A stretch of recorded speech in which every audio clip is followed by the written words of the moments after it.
Bienvenue dans ce webinaire dédié à la gestion et optimisation des informations de la maquette numérique avec Allplan. Nous allons voir 3 points principalement. D'abord, le premier point qui est fondamental, c'est l'organisation du projet, l'organisation de la typologie en IFC en fait, et qui est une véritable gestion de projet. Puis l'importance de la notion d'attribut et ce qu'on peut en faire en fait, l'intérêt d'avoir renseigné sa maquette, l'information et les attributs en vue de leur exploitation. Et enfin, un dernier point sur la visualisation et le contrôle de l'information et de la maquette directement. Au niveau de l'organisation des données, la première des choses, c'est que dans Allplan, on organise ces données en fait selon ce qu'on appelle la structure de bâtiment, qui permet de gérer et organiser les différents bâtiments en niveaux, étages, et auxquels on va associer directement des plans de référence issus d'une coupe de principe afin de venir étalonner chacun des étages, les référencer en altitude. Enfin, chaque bâtiment possède sa propre coupe de principe, ça c'est important. Dans Allplan, on peut avoir un projet avec plusieurs bâtiments, et chaque bâtiment aura sa propre coupe de principe qui gérera ses altimétries, qui seront donc individualisées par bâtiment. Et lorsqu'on apportera des modifications sur cette coupe de principe, on aura une réactualisation du modèle.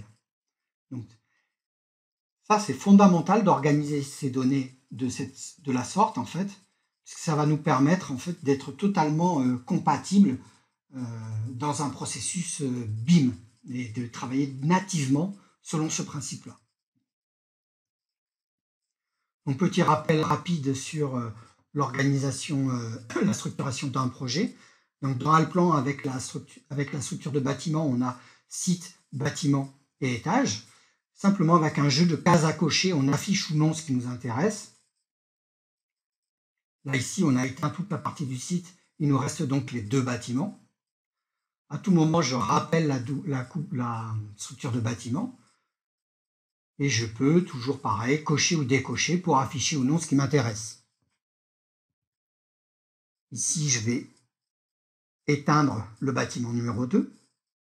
Fatalement, il ne me reste plus que le bâtiment 1 à l'écran.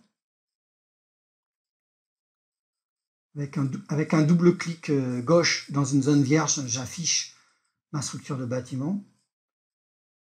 Et donc, simplement, en cochant ou décochant, je peux venir afficher que le niveau qui m'intéresse. Ou les niveaux, parce qu'on peut en afficher plusieurs.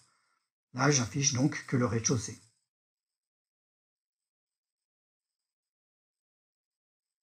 Je peux afficher tout ou partie du bâtiment dans chacune des fenêtres, en fait. Là, si je raffiche la totalité du bâtiment, si je viens travailler, par exemple, dans la vue en plan, là aussi, je peux afficher la structure de bâtiment et venir afficher que le rez-de-chaussée pour pouvoir travailler tranquillement sur mon rez-de-chaussée et regarder l'impact sur l'ensemble du bâtiment. J'évoquais tout à l'heure la notion de coupe de principe. On voit qu'en face de chaque niveau, on a une altimétrie directement, donc ce qui n'est plus ni moins que la coupe de principe de notre bâtiment, avec les différentes altitudes de chacun de nos étages. Et ça, on l'a par bâtiment. Donc, on peut y accéder par les calques, mais également par la palette plan de référence qui m'affiche le gestionnaire de plan de référence. Et là, l'avantage, c'est que je peux le voir directement dans la fenêtre d'animation, en activant le mode modification, simplement. Donc là, si je me mets en élévation, on va pouvoir donc faire des modifications directement, soit dans la palette, donc en changeant l'altimétrie, soit directement dans l'animation, en cliquant sur un plan de référence et en changeant son altimétrie directement à la volée. Si j'applique, mon bâtiment est réactualisé.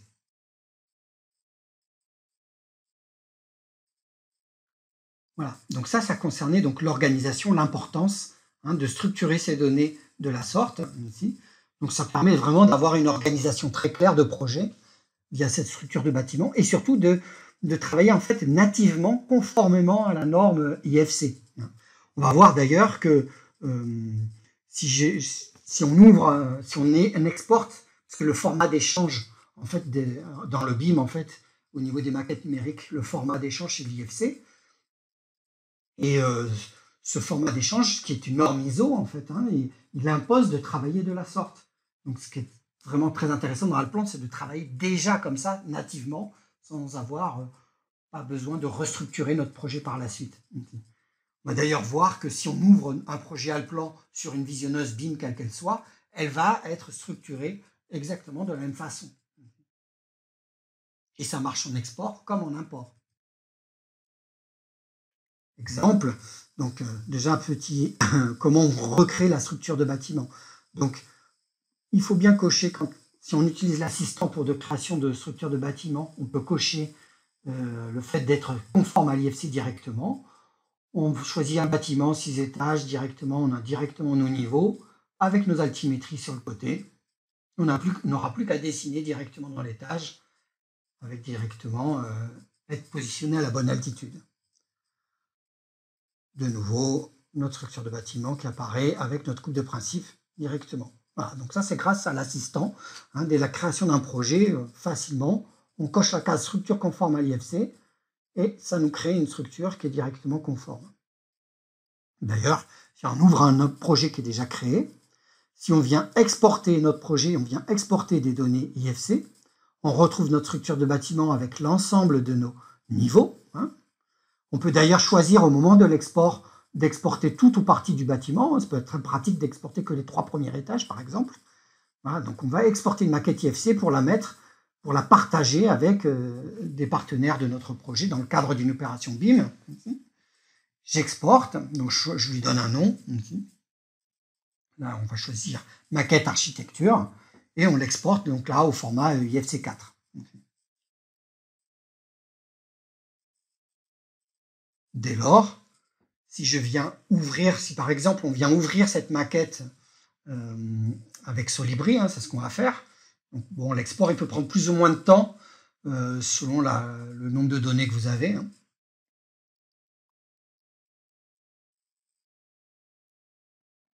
Et là maintenant, je vais l'ouvrir avec Solibri pour vérifier, juste vérifier au moins qu'elle est structurée, qu'on ait bien la même organisation que dans Allplan, quoi.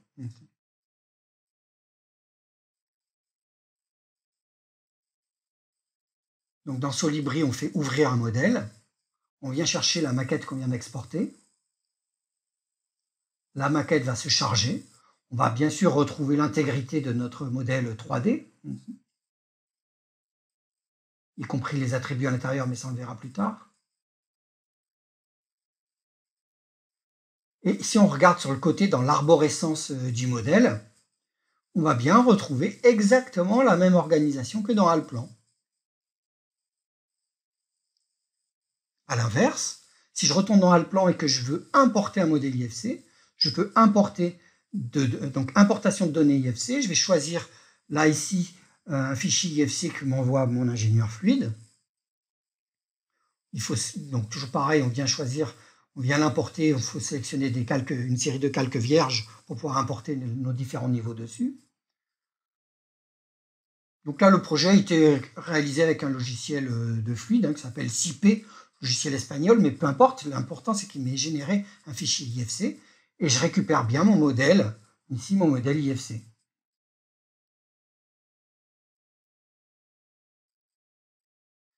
Si on ouvre la structure de bâtiment, on va se rendre compte que mon import IFC se situe en fait comme un deuxième bâtiment en fait.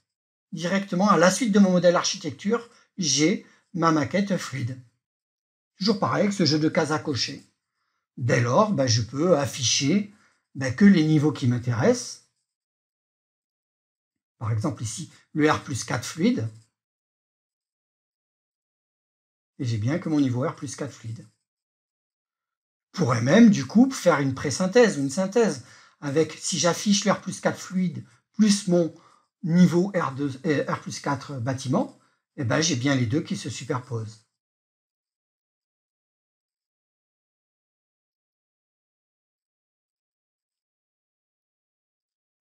Voilà, donc cette notion d'organisation, elle est hyper importante pour vous, pour pouvoir partager votre maquette avec des participants dans un cadre d'un projet BIM. Et de la même façon, il faut que vos partenaires travaillent avec cette norme IFC pour que vous puissiez récupérer leurs données et qu'ils soient organisés correctement pour que vous y retrouviez dans Alplan. Voilà.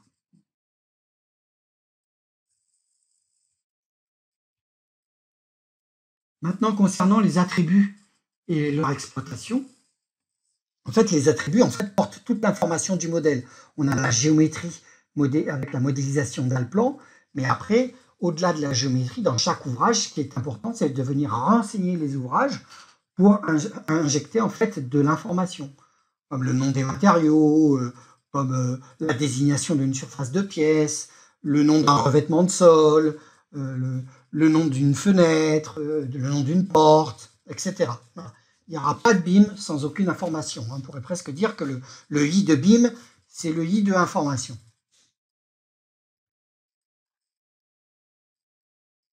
Donc, si on reprend ce modèle de bâtiment dans un seul niveau, par exemple, lors de la création d'une pièce, quand on vient créer par exemple une pièce cuisine, eh bien, on a bien dans la pièce cuisine la désignation, sa fonction. On a bien la hauteur de la pièce qui va se calculer en fonction des niveaux dans lesquels je suis. On a bien le second œuvre. Ici, après, si je n'ai pas l'information, je ne le mets pas, mais si je veux renseigner carrelage au niveau du revêtement de sol, j'ai qu'à l'écrire. À ce moment-là, je pose ma pièce, j'ai bien l'intitulé de ma pièce et quelque part l'information carrelage qui a été archivée. Ça va me permettre de générer, grâce à l'outil légende, un tableau de surface avec l'ensemble de mes pièces. Donc c'est quand même beaucoup mieux d'avoir fait des pièces avec l'information à l'intérieur adéquate que d'avoir écrit simplement du texte pour écrire chambre ou cuisine. D'ailleurs, les pièces, on peut les regrouper avec la fonction groupe de pièces. Je peux créer un appartement, par exemple appartement 1, le colorer pour pouvoir l'identifier clairement sur le plan. Je sélectionne, j'applique et j'ai groupé mes pièces. Donc là, j'ai créé un attribut désignation de groupe de pièces qui est automatiquement reconnu par Alplan dans la légende. Il a bien fait automatiquement le distinguo dans mon tableau de surface. Je procède de la même façon avec appartement 2. On vient changer de couleur. Je sélectionne les pièces, j'applique, pareil. On vient mettre l'attribut appartement 2 devant l'appartement correspondant. Et on a la légende qui s'est automatiquement réactualisée avec le tableau de surface qui correspond. Donc là, je fais des lassos pour sélectionner rapidement mes pièces. Évidemment, on peut également sélectionner les pièces en cliquant dessus manuellement. Donc voilà également un intérêt d'exploiter en fait cette notion d'attribut pour sortir des tableaux de surface rapidement. Pareil, on change de couleur, on applique et on vient placer le texte qui est en fait une annotation appartement 3 devant et on a notre tableau de surface qui est bien à jour avec nos 3 groupes et nos tableaux de surface. Donc on peut mettre des attributs absolument sur tout et n'importe quoi. Je peux par exemple nommer aussi une pièce, un mur. Donc par exemple sur un mur, venir mettre l'attribut placo sur les murs, ce qui va me permettre d'obtenir une légende de la même façon sur les murs avec placo 7248 qui va être identifié. Sur une macro de fenêtre, clic droit, modifier les attributs et on peut s'assurer qu'on a bien mis la désignation châssis ou on peut venir enrichir les attributs avec en rajoutant soi-même, je sais pas moi, le prix, la classe de résistance, un coefficient thermique, acoustique, ou peu importe.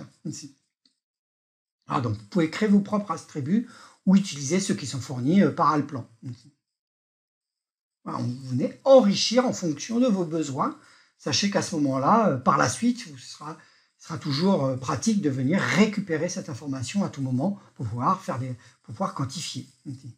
Même sur des ouvrages 3D, si par exemple on a un poteau quelconque ici avec une base circulaire et un sommet qui soit rectangulaire, donc je fais une modélisation avec la fonction loft, donc cette fois-ci c'est de la modélisation pure 3D, évidemment, Allplan ne peut pas savoir que c'est un poteau, ça. Dès lors, moi, si je veux le classer en tant que poteau, il me suffira pour moi d'aller convertir cet objet 3D directement en tant que de volume 3D en élément d'architecture. À ce moment-là, je le transforme en élément d'architecture personnalisé et je vais pouvoir, là aussi, lui appliquer un attribut, comme l'attribut de béton, pourquoi pas, ici, et puis lui mettre un attribut IFC qui correspond à la classification poteau.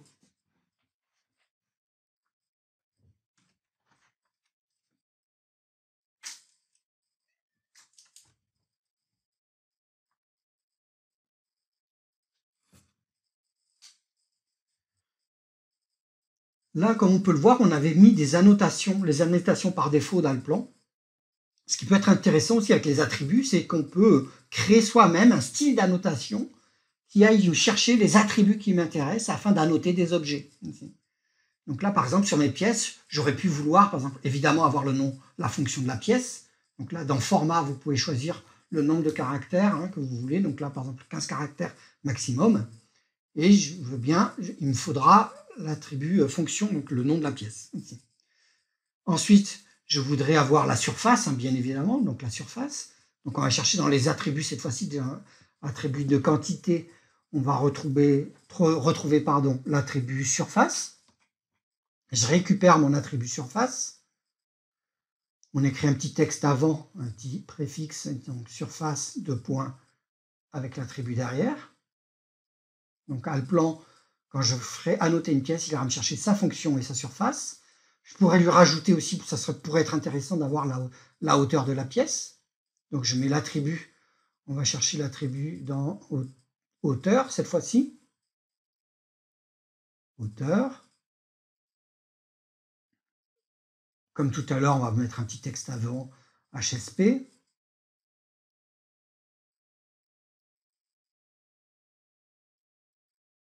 Et on pose son attribut. Je pourrais même, pourquoi pas, aller chercher la nature du revêtement de sol, puisque moi, j'ai positionné mes pièces avec un revêtement de sol. Donc là, cette fois-ci, il faut utiliser formule, c'est un peu plus complexe. On va juste chercher dans la formule, une formule qui précise l'objet à annoter, c'est la surface de base, l'attribut, c'est le matériau, et la couche, en fait, la couche, c'est la première couche, ici, la couche supérieure. Ici. Puisque quand on fait des surfaces au sol, dans nos pièces, on peut avoir un peu plus carrelage, par exemple. Donc là, je l'appelle revêtement, et je pose mon attribut revêtement directement. Et bien tout ça, je vais me l'enregistrer, en fait, en faisant définir ma sous-macro. Je l'enregistre, je crée un point d'accroche, et je l'enregistre en lui donnant un nom, pour pouvoir l'utiliser comme annotation de mes futures pièces par la suite. Si on regarde ce que ça donne sur une pièce, en fait, quand on fait clic droit, annoter une pièce, ça me permettra d'avoir plus d'informations que je n'en avais de base. Ici. Je clique sur annotation, style d'annotation, et je vais chercher l'annotation correspondante. Et j'ai bien sa surface, sa hauteur, son revêtement carrelage.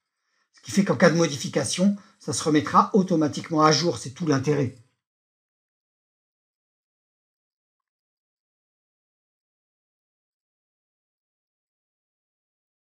Également la possibilité de faire, dans l'exploitation de ces attributs, d'utiliser les rapports. Les rapports, dont il y a plein de rapports personnalisés, qui sont déjà personnalisés dans Allplan. Évidemment, on pourrait encore personnaliser les siens. Mais là, par exemple, si je prends le catalogue de pièces, il va m'extraire un catalogue de chacune de pièces avec son inventaire. Et quand on clique dans une pièce dans le catalogue, en fait, eh bien, il me resitue la pièce dans Allplan. Donc très pratique au niveau de l'économie de la construction, pour savoir où on en est, faire ses chiffrages et autres. De la même façon, on pourrait sortir catalogue de fenêtres, catalogue des groupements par appartement, ou là, un groupement des murs, par exemple. Liste-moi, je demande à Allplan de me lister les murs par grandeur, et pourra me quantifier les murs directement en fonction des unités choisies. Donc là, mon placo 7248, je retrouve ici le listing avec l'ensemble des murs placo 7248 Et comme tout à l'heure pour la pièce, si je clique sur un mur, il me reliste l'objet. Donc pratique au niveau de l'économie de la construction.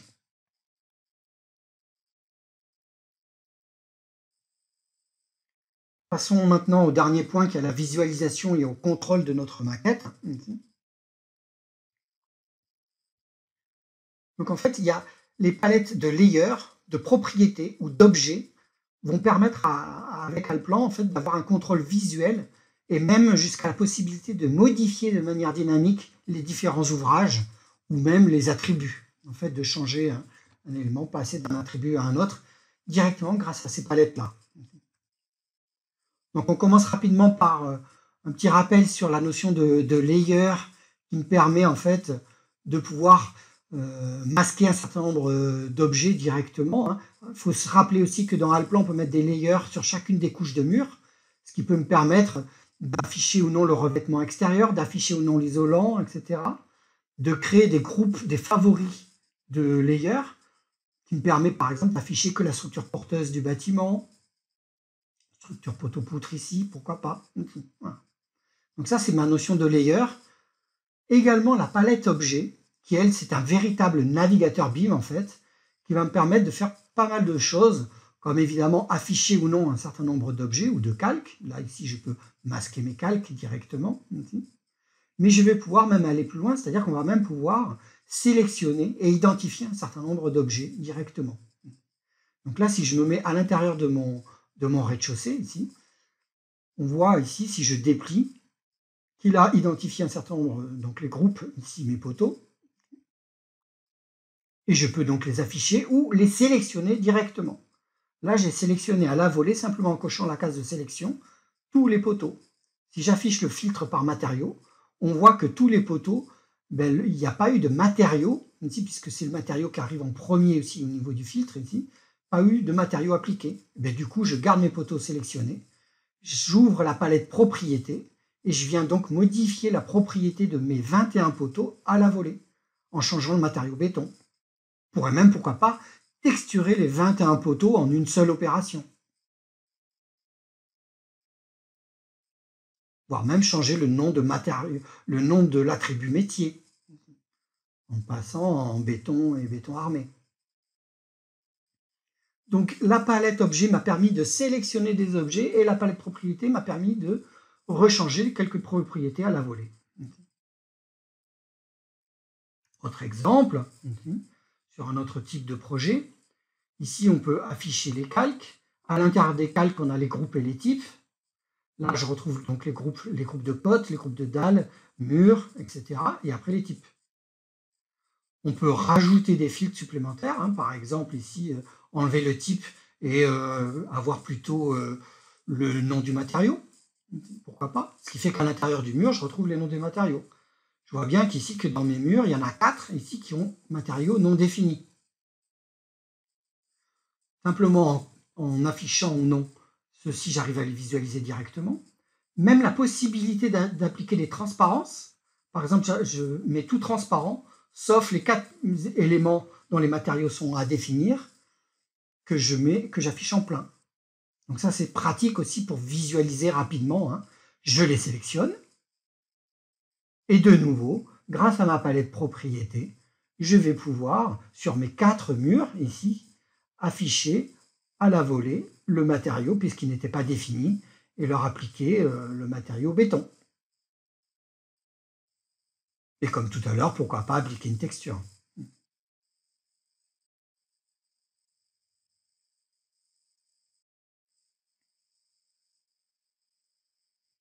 Voilà, donc la combinaison notamment de cette palette objets et propriétés permet d'aller vraiment loin.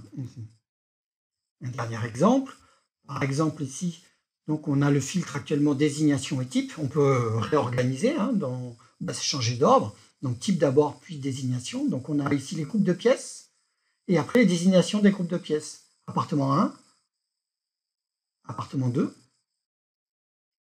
appartement 3. On peut sélectionner, donc là je sélectionne mon appartement 3, on peut même rendre invisible tout ce qui n'a pas été sélectionné, qui me permet de venir travailler rapidement sur cette zone-là. Donc vraiment, j'ai un contrôle dynamique et direct grâce à ma palette d'objets. Ici.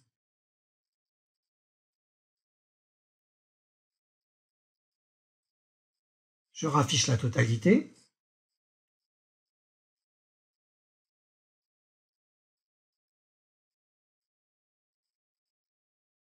Si on s'intéresse aux portes, cette fois-ci, on va s'apercevoir, donc on va, pareil, on va changer ici. On a donc les portes, on a porte avec deux noms de deux désignations, porte d'entrée T4 et porte ISO simple. Ici.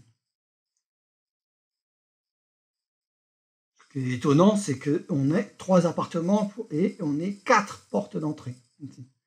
Je sélectionne donc mes 4 portes d'entrée.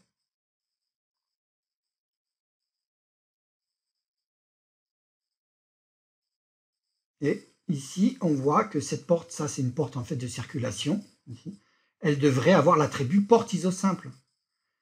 Qu'à cela ne tienne, en fait, rapidement, très simplement, il suffit de la déplacer en coupant ici l'attribut porte entrée 4 et en le glissant, en fait, en le collant dans porte ISO simple. Donc la porte qui est actuellement sélectionnée va changer d'attribut.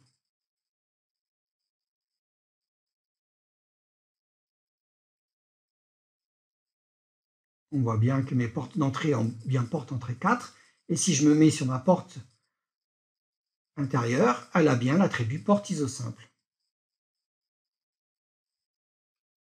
Voilà, donc la bonne utilisation de cette palette objet, hein, ici, vraiment qui fait office véritablement de navigateur BIM, vous permet de vous balader dans votre projet, de contrôler un certain nombre de choses, de les sélectionner, de les afficher ou non, voire même d'en rendre certains transparents.